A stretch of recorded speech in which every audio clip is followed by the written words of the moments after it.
कैसी भी चुनौती हो, सेनाएं देसी हथियारों के दम पर दुश्मन का माकूल जवाब देने के लिए पूरी तरह तैयार है।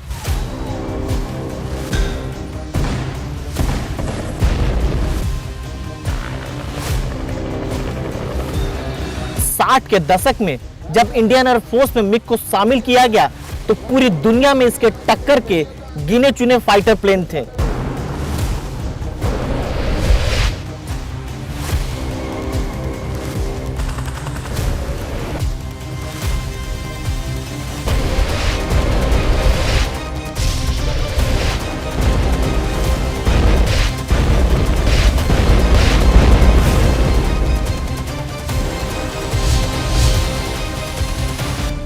नमस्कार, मैं राजीव रंजन। वतन के रखवाले में आपका स्वागत है।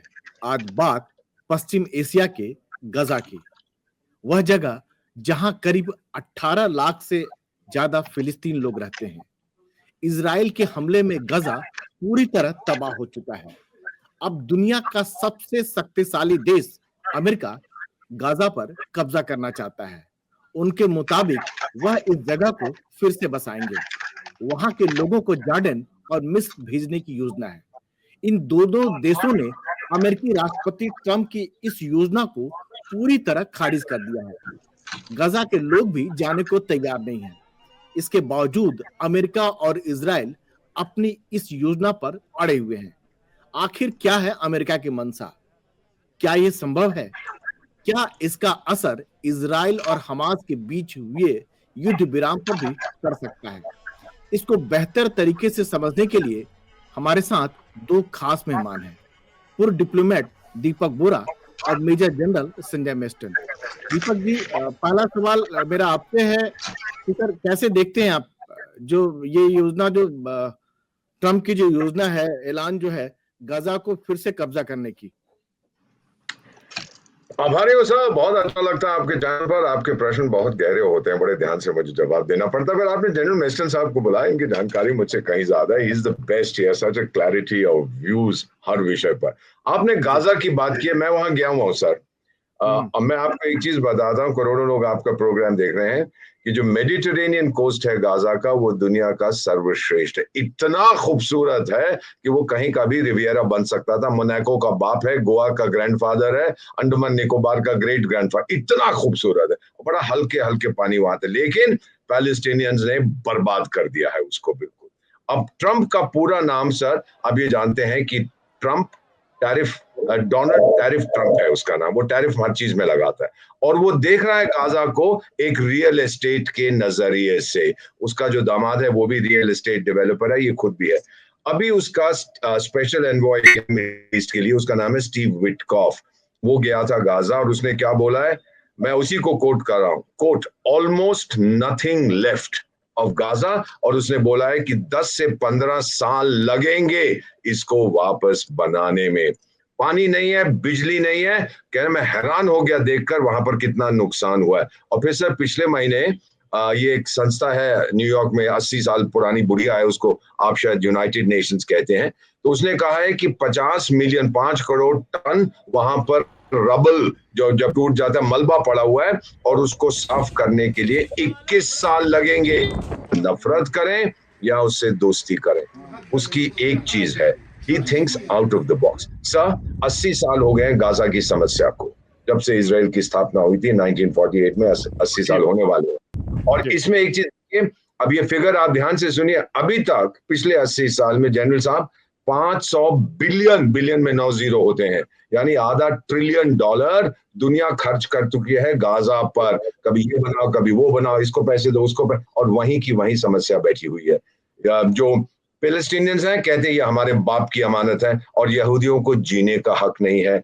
यहूदी कहते हैं ये हमारे बाप की अमानत है, आपको जीने का हक है, लेकिन यहां से दफा हो जाओ। तो इसने एक नया मुद्दा सबके सामने रखा, आउट ऑफ द बॉक्स, कि 80 साल से कुछ हुआ नहीं है, अब मैं देखता हूं क्या कर सकता हूं। और सिर्फ एक समस्या, उसके पैसे की कमी नहीं है, वो तो पैसे लगा देगा। समस्या ये है कि पैलेस्टीनियंस को कौन लेगा।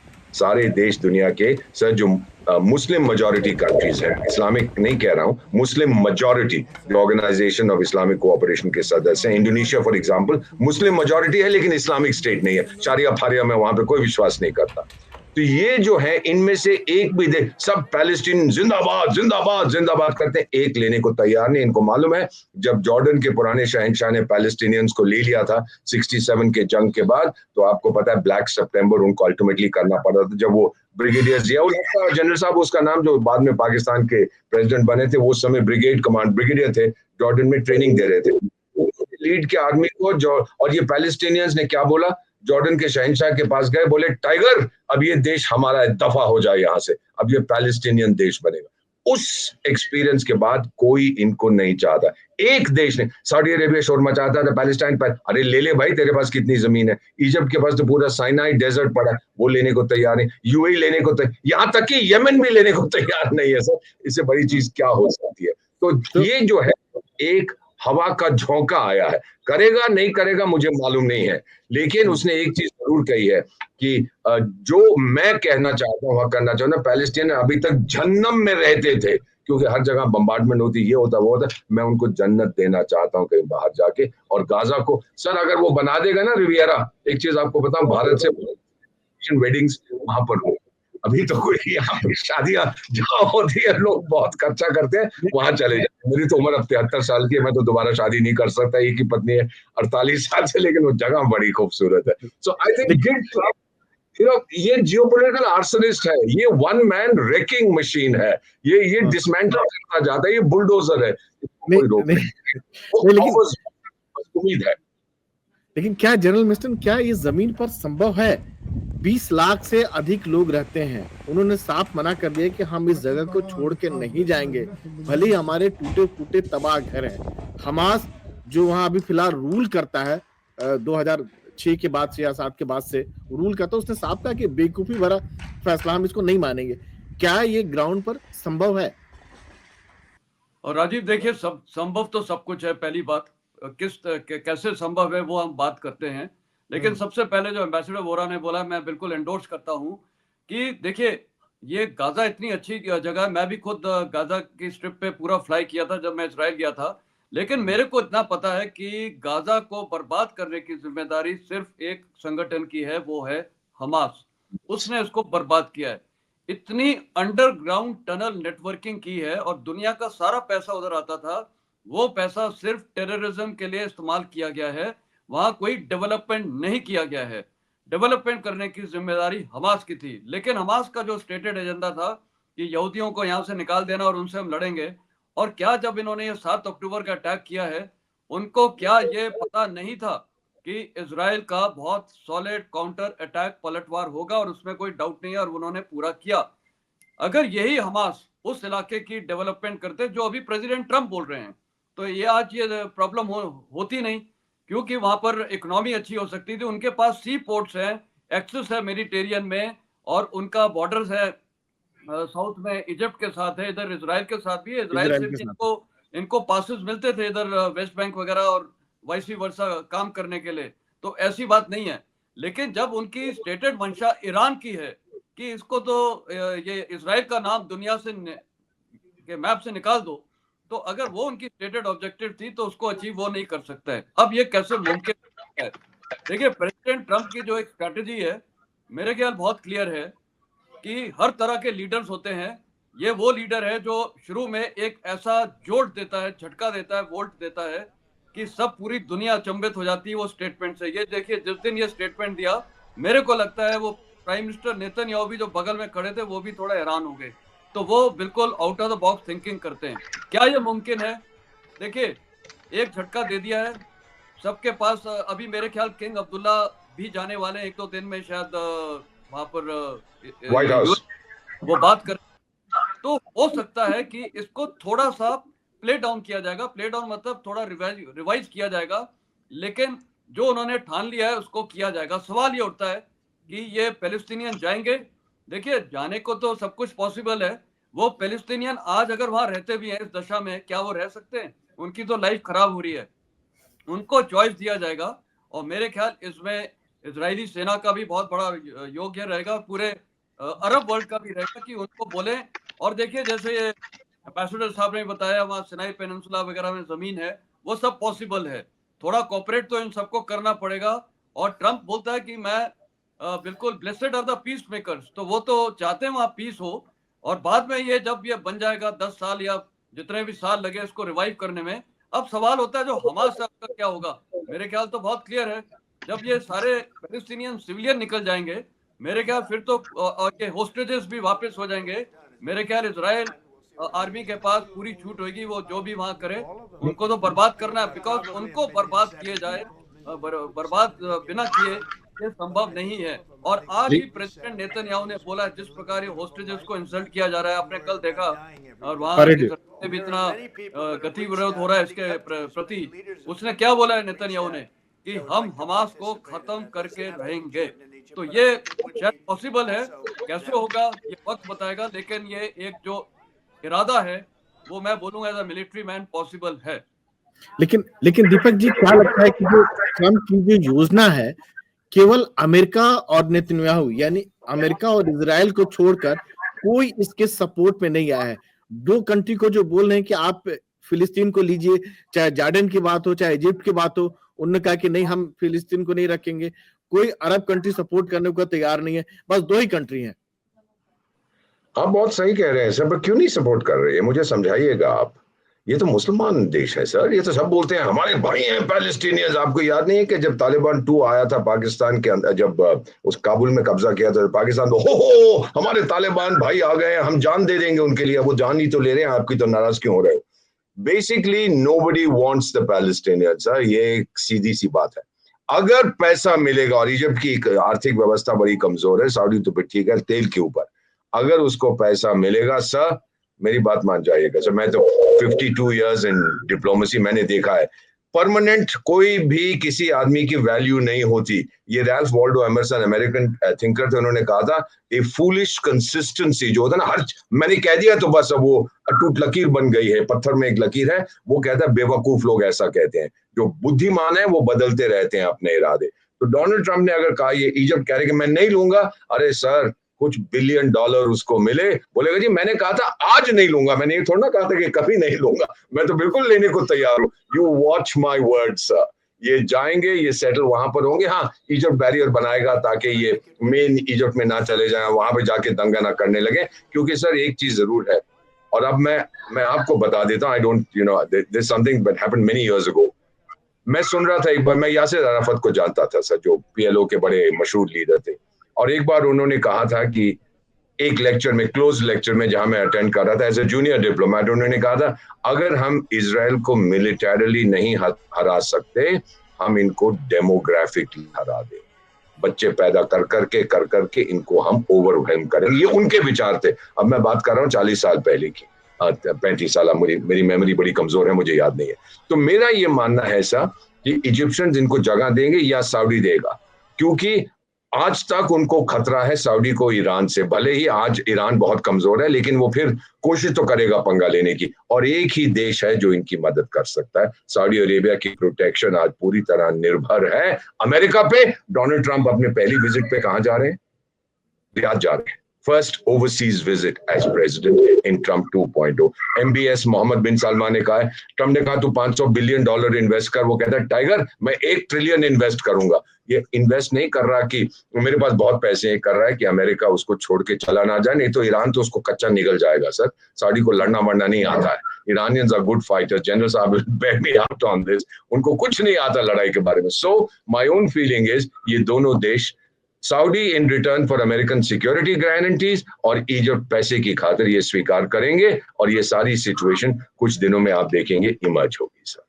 तो जनरल जो है इजराइल और हमास के बीच में जो युद्ध विराम हुआ उस पर नहीं पड़ेगा?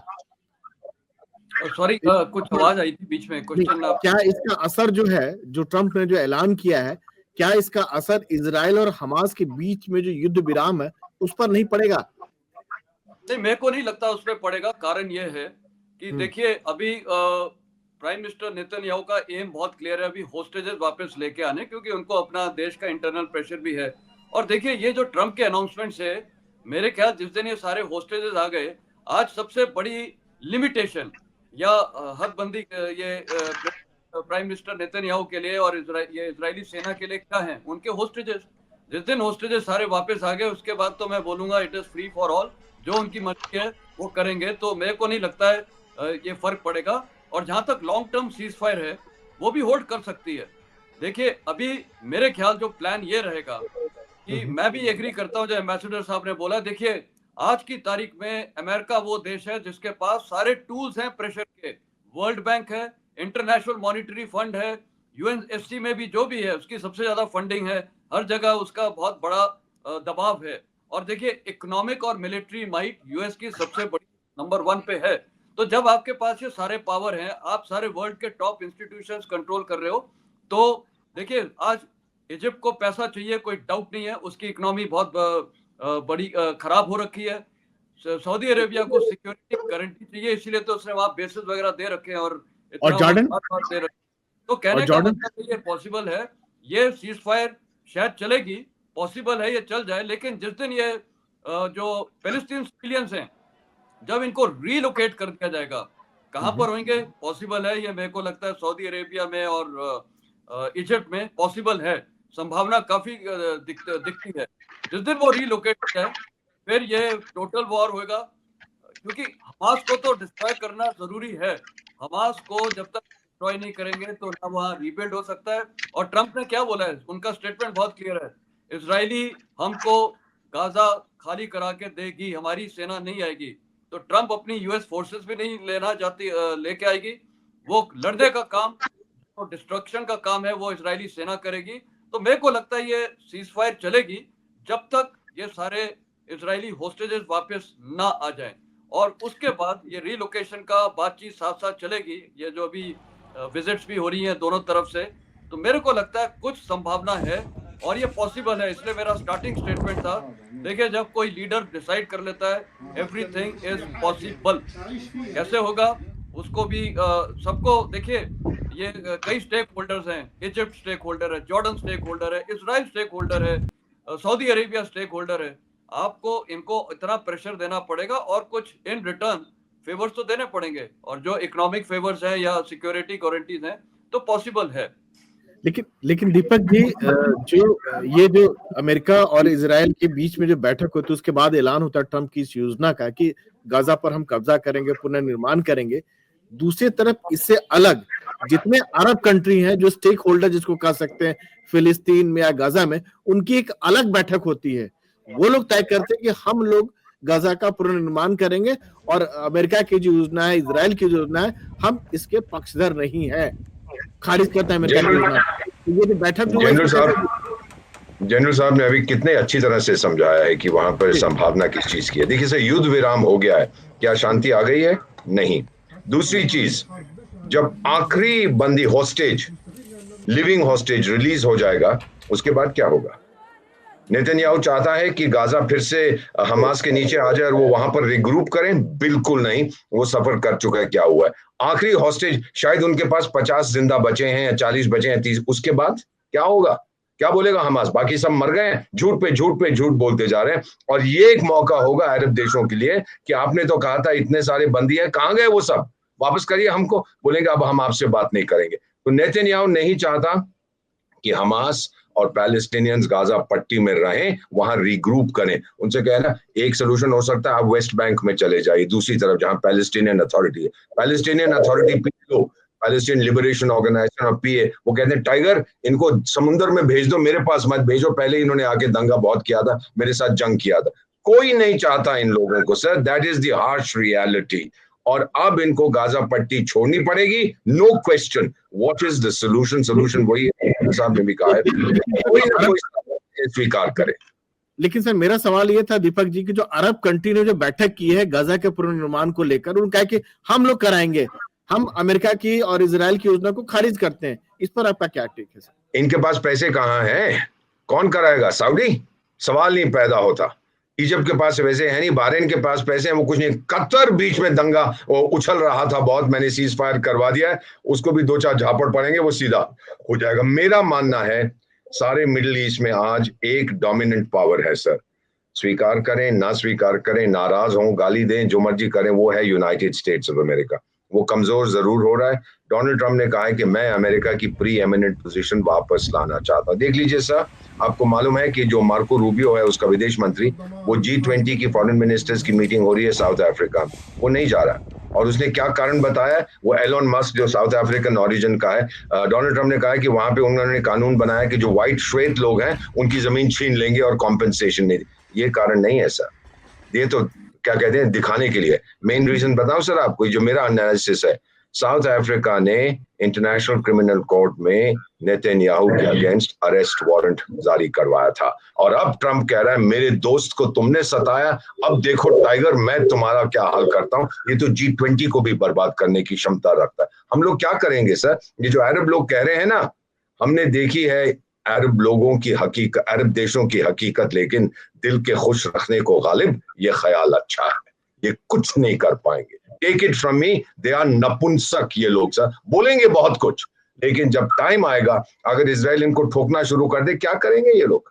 सऊदी अरेबिया पे 2-4 बम फेंक दिए, वो तो वहां पे सब भाग जाएंगे, उधर अमेरिका भाग जाएंगे। There is no possibility, not a chance in hell कि ये अरब देश जो है खारिज करेंगे। हम पैसा, किस पे पैसा लगाओगे? अभी तक तो कितना पैसा तुम देते रहे हो, क्या डेवलपमेंट हुई है? सारा तो ये खा गए थे आतंकवाद के आधार पर। मोस्ट इंटेंसली पॉपुलेटेड जरूर था, बस बच्चे पैदा करते जाते थे। वहां पर जो बर्बादी हुई है, कौन उसको ठीक करेगा सर? किसके पास पैसा है? सिर्फ एक व्यक्ति के पास पैसा है, और वो है अमेरिका के पास, and Donald Trump will do it sir. लेकिन जनरल मिस्टन, इधर अगर भारत की अगर बात करें, अपने देश की बात करें, तो हमारा भी एक स्टेक है वहां पर, उस पर्टिकुलर एरिया की बात करें, चाहे गजा की बात करें, चाहे इजरायली, और लगातार हमारे संबंध उनसे बेहतर होते जा रहा है। पीएम वहां से जाते हैं, वहां के लोग हमारे यहाँ आते हैं। तो क्या गजा के पुनर्निर्माण में भारत की भी आपको भूमिका देखते हैं? चाहे अरब देश करे, चाहे अमेरिका करे, उसमें आप देखते हैं कुछ ऐसा रोल आप देख पा रहे हैं सर? हालांकि सरकार की तरफ से ऐसा खुल के नहीं कहा गया है कुछ। देखिए, भारत का रोल यह रहेगा कि जो हमने आईमेक कॉरिडोर का प्लान किया है, वो थ्रू एंड थ्रू जाएगा हाइफा तक, और वो मेरे ख्याल भारत की सबसे बड़ी अचीवमेंट है। वो इजराइल की डेवलपमेंट नहीं है, वो पूरे मिडिल ईस्ट की डेवलपमेंट है। आप देखिए, जहाँ से स्टार्ट पॉइंट होता है यूएई से लेके थ्रू सऊदी अरेबिया और फिर जॉर्डन और ये इजराइल, तो उनकी पूरी डेवलपमेंट है। हो सकता है वहां से एक ब्रांच भी ऑफशूट कर दे गाजा की तरफ बाद में, अगर गाजा मतलब ये लाइन टो करता है पूरे विश्व की कि उसको भी पीस चाहिए।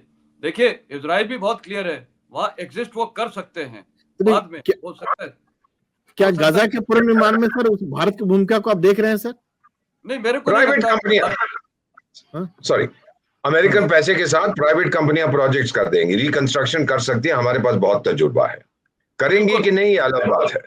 हमारे मतलब वो फंडिंग कॉन्ट्रैक्टर्स वगैरह हैं, वो हमने जैसे अफगानिस्तान में जारन दिलाराम रोड वगैरह बनाया था, तो हमारे मतलब एक्सपर्टीज है, नॉलेज है, तो हमारे फंडिंग पर वो भारत नहीं करेगा, क्योंकि हम क्यों वहां जाके फंडिंग करें वो किसी देश के लिए। फंडिंग अमेरिका करेगा, हमारे कॉन्ट्रैक्टर्स हैं और जो एक्सपीरियंस नहीं, लेकिन सर हम सीरिया को भी मदद करते हैं, एड पहुंचाते हैं, लेबनान को भी पहुंचाते हैं, इवन फिलिस्तीन को जब हुआ था, गाजा वाला जब हुआ था, वहां पर भी हमने कुछ मदद पहुंचाई थी सर। नहीं, पर ये तो मदद बिल्कुल अलग हो जाएगी ना। ये तो है वहां फिलिस्तीनियंस को रीलोकेट करना, जब रीलोकेट हो जाएंगे उसके बाद है वहां पर जो हमास को डिस्ट्रॉय करना, वो इजराइल करेगा। उसके बाद है रिकंस्ट्रक्शन, रीबिल्डिंग फेज, वो उसमें अमेरिका ही होगा। भारत का मेरे को उसमें कोई रोल नहीं लगता है। भारत हायर जरूर किया जाएगा, लेकिन भारत वहां अपना पैसा लगाना नहीं चाहेगा। और भारत की जो एक स्टेटेड पॉलिसी है, वो 2 स्टेट पॉलिसी, उसको वो हम बरकरार रखेंगे। लेकिन उसमें भी अभी मेरे को लगता है जो प्राइम मिनिस्टर अभी जा रहे हैं हमारे मोदी साहब ट्रंप को मीट करने, मेरे ख्याल वो उस पर भी थोड़ा अभी 2 स्टेट सॉल्यूशन पे ये डिस्कशन होगा।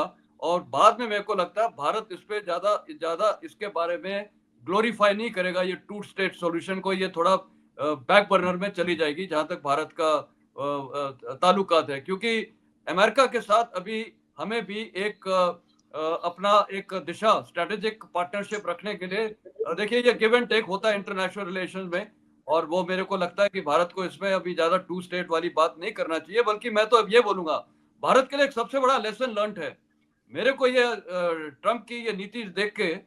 भारत को 4 मौके मिले थे कारगिल युद्ध के दौरान, उसके बाद ये जब पार्लियामेंट अटैक हुआ था, 26/11 हुआ था, और उसके बाद ये जो बालाकोट हुआ था, हमको 4 मौके मिले थे। आज इजराइल ने वो करके दिखाया जो भारत को करना चाहिए था। ये 4 मौके हमने खो दिए और इसीलिए देश को आज भारत को इकोनॉमिक पावर और मिलिट्री पावर बनने की जरूरत है। तभी ये बांग्लादेश और ये जितने देश हैं ये भारत को सीरियस लेंगे। अब हमें थोड़ा सीरियस बन के दिखाना पड़ेगा और मिलिट्री और इकोनॉमिक पावर दोनों हमारे लिए बहुत जरूरी है। वही अमेरिका कर रहा है, उसके पास ये इकोनॉमिक और मिलिट्री ताकत है, इसलिए वो आज पूरे विश्व में, हमें खैर पूरे विश्व में नहीं करना है, हमने अपनी नेबरहुड को कंट्रोल करना है। और ये जो टेररिज्म का मुद्दा चलता जा रहा है उसको बिल्कुल वंस फॉर ऑल कंट्रोल करना पड़ेगा, खत्म करना पड़ेगा। तो भारत का ये रोल हो सकता है। दीपक जी, एक इससे जुड़ा हुआ एक सवाल है। हमारा एडवर्सरी अभी भी चाइना है, हम माने या ना माने, बीच बीच में जिस तरह को हरकत करते रहता है। चीन की दखल अंदाजी कहें या रोल कहें मिडिल ईस्ट में लगातार बढ़ता चला जा रहा है। जिस तरह से उसने सऊदी अरब ईरान के बीच में दोस्ती कराई, पहली बार जो है बैठक कराई, और फिलिस्तीन से भी लगातार मंत्रियों से मिलता रहा है चीन, मतलब अपनी प्रेजेंस शो करने के लिए। क्या लगता है कि भारत का मतलब कुछ रोल बढ़ना चाहिए इन सारी चीजों में? आप देख रहे हैं मिडिल ईस्ट में बात करें तो चीन का जो आपने जिक्र किया है वो बेवकूफ लोग हैं सर। उन्होंने ईरान और सऊदी अरेबिया के बीच में समझौता कराया था, वो 5 मिनट चला था। क्या हुआ उसके बाद? अरे तू गधा है, तू चोर है, तू डाकू है, तू बदमाश, वो सब खत्म हो गए। चीनी को आइडिया नहीं है सर कि इंटरनेशनल रिलेशंस किस तरह से किया जाता है। हम लोग तो चाणक्य की संतान है, हम जानते हैं। इधर पैसा फेंका, उधर पैसा, अमेरिका भी ये करता था, इसको पैसा फेंको, उस पे फेंको, उस पे फेंको, समस्या का हल हो जाएगा। नहीं होता है। चीन को तजुर्बा नहीं है, उसके पास अपनी डोमेस्टिक कंस्टिट्यूएंसी में मुंह खोलो तो वो गला काट देता है, उसको यही मालूम है और कुछ नहीं आता उसको। नेगोशिएशन क्या होती है उसको नहीं मालूम है। सो चीन के जो रोल की बात देखिए, पनामा में क्या हुआ है सर? डोनाल्ड ट्रंप बोला है पनामा कनाल वापस ले रहा हूं, चीन को बाहर निकालो। तो पनामा का प्रेसिडेंट बोला मैं नहीं निकालूंगा, कर लो जो करना। कहते ठीक है, कल से मैं टैरिफ लगा देता हूं। तो बोला नहीं नहीं, माफ कर दो, माफ कर दो, मैं गलत बोल गया था, मेरा कहना था, मैं निकाल दूंगा उनको। निकाल दिया उनको वहां से बाहर। अब भी आ रहा है जो बेल्ट एंड रोड, क्या उसको मैं कहता हूँ बिल्क एंड रॉब इनिशिएटिव, चोर सब खत्म हो गया। पनामा ने कहा मैं जा रहा हूँ, इटली ने कहा मैं जा रही हूँ। दिन को आप देखते जाएंगे सर, अमेरिका से कोई पंगा नहीं ले सकता। अमेरिका का इंटरेस्ट, अमेरिका फर्स्ट।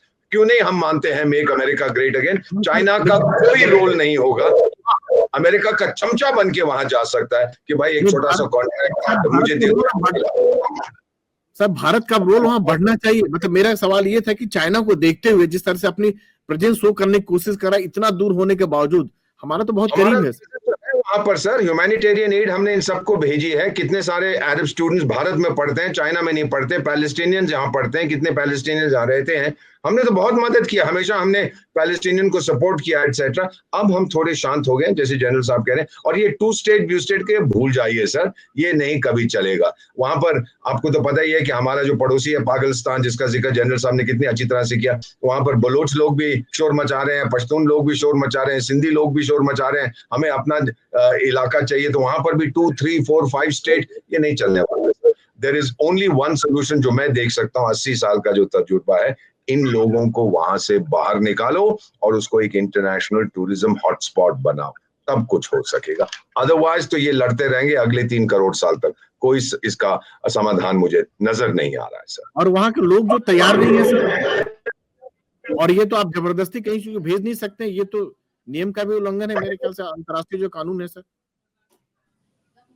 आप मेरे से पूछ रहे हैं? नहीं, दीपक से पूछ रहा था। फिर बोले सर, आपकी आवाज कट गई थी। नहीं, मैं ये कह रहा हूँ कि चूंकि आप किसी भी आदमी को किसी भी जगह का जबरदस्ती आप, I can't hear you sir. हाँ, जबरदस्ती आप किसी भी जगह के आदमी को आप फोर्सफुली आप हटा नहीं सकते हैं, ये अंतर्राष्ट्रीय कानून का उल्लंघन है।